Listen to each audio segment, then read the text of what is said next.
আমি যদি বলি শুরুতে যখন আমাকে কাজ নিয়ে অনেক ধরনের কথা বলা হতো বাসা থেকে যে কেন করছো, এত সময় কেন লাগছে, বা আসলেই কিভাবে হচ্ছে, is it positive or negative, so এইগুলা যখন আমি শুনেছি তখন আমি আসলে ফিল করেছি যে এটা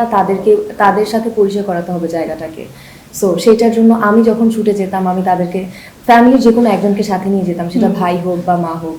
দেন ওরা যখন একদম লাইভ জিনিসটা দেখে বা আমাকে স্ক্রিনে কাজ করতে দেখে, ক্যামেরার পেছন থেকে তারা দেখে, তখন গিয়ে তারা মানে রিয়েলিটিটা ফেস করে যে না ঠিক আছে, এভাবে আসলে কাজ হয়। কাজটা টোটালি হচ্ছে নিজের কাছে, আমি কিভাবে কোথায় নিজেকে ইনভেস্ট করব, আমি কোথায় নিজেকে দেখতে চাই,